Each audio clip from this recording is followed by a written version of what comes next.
Habari ndugu msikilizaji, karibu tena katika darasa hili la mahusiano ya ndoa. Tukumbuke kwamba wale walioumizwa kwenye mapenzi, kumbukeni kuwa kuumizwa ni sehemu ya maisha ya kila mtu na kila mapenzi au kila mpenzi. Kila mpenzi unayemuona ana sehemu yake ya kuumizwa, na utambue kwamba hiyo sio ishara ya kuumizwa kwa upendo. Mara nyingi maumivu hutokea kwa sababu ya kutokuelewana, kutokuwa na subira.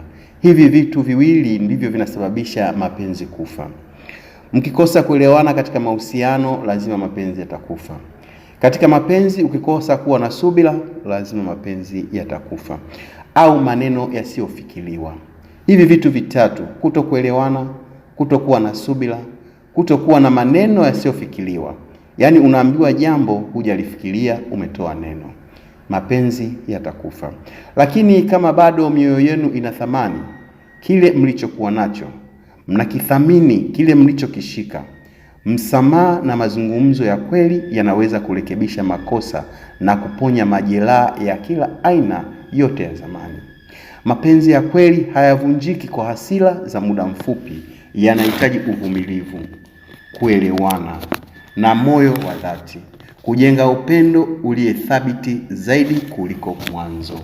Hivi ndivyo vitu ambavyo vinatupelekea watu wengi kuvunja mioyo yetu ya mapenzi yetu kwa wapenzi wetu. Lakini ninachotaka kuambia leo, mapenzi ya kweli hayavunjiki kwa hasira ya muda mfupi.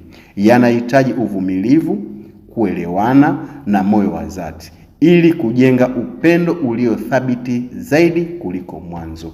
Basi kwa leo naomba niishie hapa, ila usisahau kusubscribe page yangu na utambue, ili kuwa na mapenzi yaliyothabiti lazima muwe na uvumilivu, kuelewana na moyo wa dhati.